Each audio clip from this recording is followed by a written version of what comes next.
सुन रहे हैं अहम और गीत की अनोखी कहानी प्यार या तकरार, सिर्फ प्रतिलिपि एफएम पर।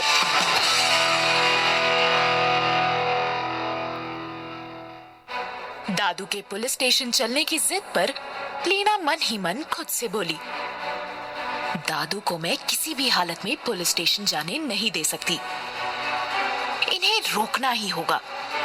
तभी दादू थोड़ी ऊंची आवाज में बोले, सोच क्या रही हो, चलो। पता नहीं गीत के साथ कैसा व्यवहार किया जा रहा होगा जेल में। वैसे माहौल को वह सह भी नहीं पाएगी, उसकी तबीयत भी खराब हो सकती है। लीना गुस्से में बड़बड़ाई, तबीयत खराब होती है तो होने दो, मेरा क्या बिगड़ता है। ऐसा बोलते हुए अचानक उसके दिमाग में एक आइडिया आया। वह दादू से बोली, दादू आपने दवाई खाई?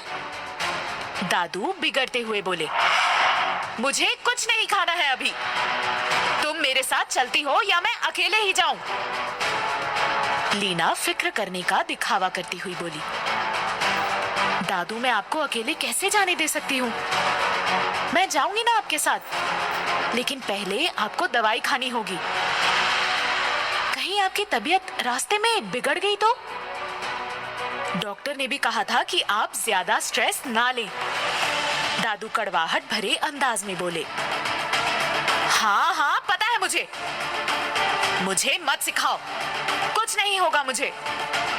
तब लीना जिद करती हुई बोली, आपको तो पहले दवाई खानी ही होगी, नहीं तो आपको अगर कुछ हो गया तो मैं खुद को माफ नहीं कर पाऊंगी। इतना कहकर वह दवाई लाने चली गई। दादू मन ही मन खिंच रहे थे। कुछ क्षण बाद वह दवाई लेकर आई और दादू की तरफ बढ़ाते हुए बोली, दादू जल्दी से खा लीजिए, मैं अभी कपड़े चेंज करके आती हूँ। दादू ने भी हड़बड़ाहट में दवाई पर ज्यादा ध्यान नहीं दिया और हाथ में आते ही उसे पानी से गटक लिया। लीना अपने चेहरे पर कुटिल मुस्कान लिए हुए अपने कमरे की तरफ बढ़ी। दादू ने दवाई पीते हुए कहा, बहू जरा जल्दी करना। वह उसके कमरे से बाहर आने का इंतजार करने लगे। अभी उनके दवाई खाए हुए सिर्फ 5 मिनट ही बीते थे कि उन्हें अपना सिर भारी लगने लगा। उनकी आंखें बेझिल सी होने लगी। वह बार बार अपना सर झटकाने लगे। लीना अपने कमरे के अंदर से देखती हुई बोली, लगता है दादू पर नींद की दवाई का असर होने लगा है। वह वापस दादू के पास आती हुई बोली, दादू चले? फिर उन्हें थोड़ी बेचैनी से देखकर बोली, दादू आपकी तबीयत ठीक है ना? दादू ने अपनी नींद को टालने की कोशिश करते हुए अपने सर को झटका और फिर बोले, हाँ ठीक है चलो। लेकिन लीना बोली, दादू आप ठीक नहीं लग रहे, आप मेरे साथ आइए। दादू थोड़े गुस्से में बोले, मैंने कहा ना मैं ठीक हूं। लीना जिद करती हुई बोली, मैं आपकी नहीं सुनने वाली, आप बिल्कुल भी ठीक नहीं लग रहे। मैं उन्हें वापस कमरे में ले गई और जबरदस्ती बेड पर लिटा दिया। दादू भी उस समय असहाय थे। अजीब सी बेचैनी और बेझिल सा महसूस हो रहा था उन्हें। बिस्तर पर लेटते ही वह गहरी नींद में चले गए। उन्हें नींद में देखकर लीना के चेहरे पर एक लंबी मुस्कान छा गई। वह खुश होती हुई खुद से बोली, अब देखती हूँ गीत कैसे जेल से रिहा होती है। कल जब दादू की नींद टूटेगी तब तक पुलिस उसे मजिस्ट्रेट के पास पेश कर चुके होंगे। अब उसे कम से कम 1 साल की जेल की सजा से कोई भी नहीं बचा सकता। उसके चेहरे की मुस्कान बता रही थी कि उसने गीत से अपने पहले दिन के अपमान का बदला ले लिया था। वह दादू के पास ही सोफे पर तन कर बैठ गई और गर्व के साथ खुद से बोली, मुझसे जो भी पंगा लेगा उसका यही हाल होगा जो गीत के साथ हुआ है। चलो जो भी हुआ अच्छा हुआ। इसी बहाने मैं अहम के घर में तो आ गई और अब अगला टारगेट होगा उसके दिल में जगह बनाना। मैं इसी कल्पना में डूबी हुई सोफे पर बैठे बैठे नींद के गोते खाने लगी। वहीं थाने के जेल में गीत भी एक कोने में डर के मारे सिकुड़ी हुई बैठी रही। रात इसी उम्मीद में बीती कि कोई तो उसे वहां से छुड़ाने आएगा, लेकिन कोई भी नहीं आया था। सुबह होते हुए उसकी उम्मीद भी टूट गई। उसने अपना मासूम चेहरा लिए हुए ऊपर की तरफ देखा और रूंधे गले के साथ बोली, आई एम सॉरी डैड, मैं शायद आपकी अच्छी बेटी नहीं हूँ। मैंने तो बस आपको इंसाफ दिलाने के लिए जो सही हो सकता था वो किया। ईश्वर जानते हैं कि मेरी इंटेंशन कभी गलत नहीं थी, लेकिन पता नहीं कैसे ये सब कुछ गलत हो गया। लेकिन मैं कोशिश करना नहीं छोड़ूंगी डैड। मैं वापस आऊंगी और दोबारा उसी हिम्मत के साथ आपको इंसाफ दिला कर रहूंगी। आपसे वादा है मेरा। डैड को याद करते करते उसकी आंखों से 2 बूंद आंसू टपक पड़े। तभी एक महिला कांस्टेबल वहां आई और लॉकअप का गेट खोलती हुई गीत से बोली, ए लड़की चल, मैजिस्ट्रेट के सामने पेशी का टाइम हो गया है।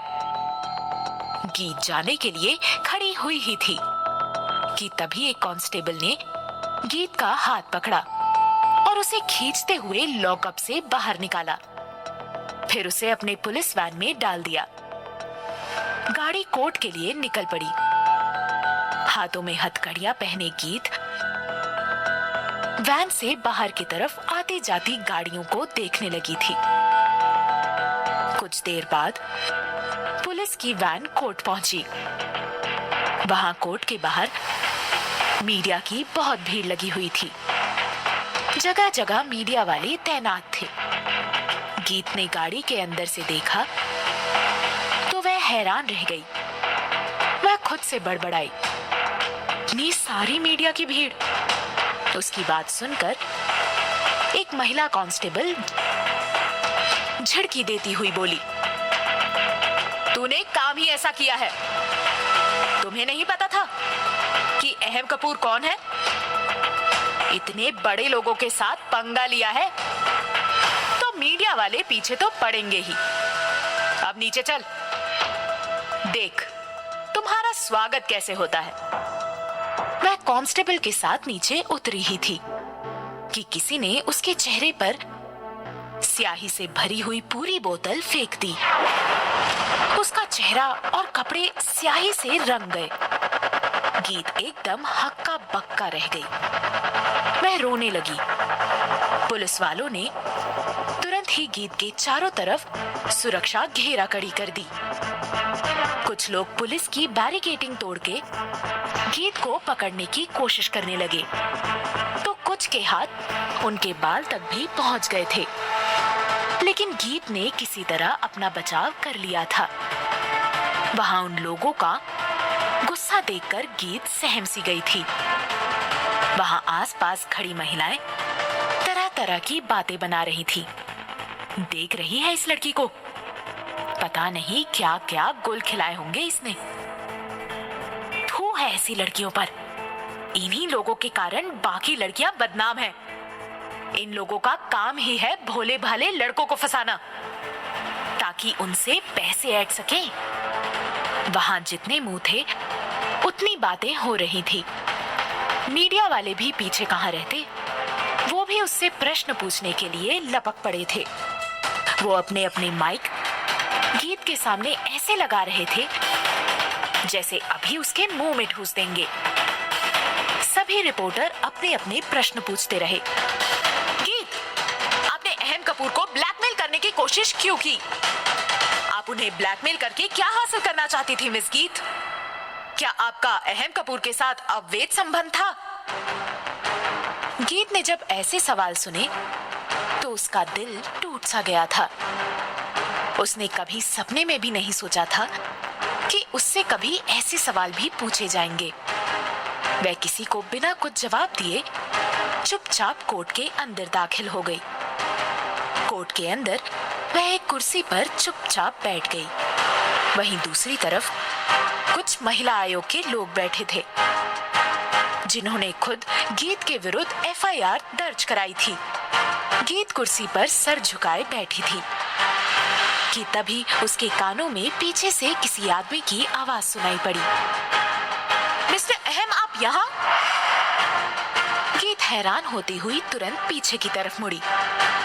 उसने देखा कि अहम कोर्ट में प्रवेश कर रहा था। वहीं अहम गीत की तरफ ध्यान दिए बिना महिला आयोग वालों के पीछे जाकर बैठ गया। गीत समझ गई थी कि अब सिवाय जेल के उसे कुछ नहीं हो सकता। उसने अपना सर नीचे झुका लिया और गॉड को याद करते हुए सुनवाई की प्रतीक्षा करने लगी। क्या गीत को जेल होने वाली है? क्या दादू गीत के जेल जाने का सदमा बर्दाश्त कर पाएंगे? क्या अहम की घर वापसी होगी? ऐसे सभी सवालों के जवाब जानने के लिए सुनिए प्यार या तकरार, सिर्फ प्रतिलिपि एफएम पर।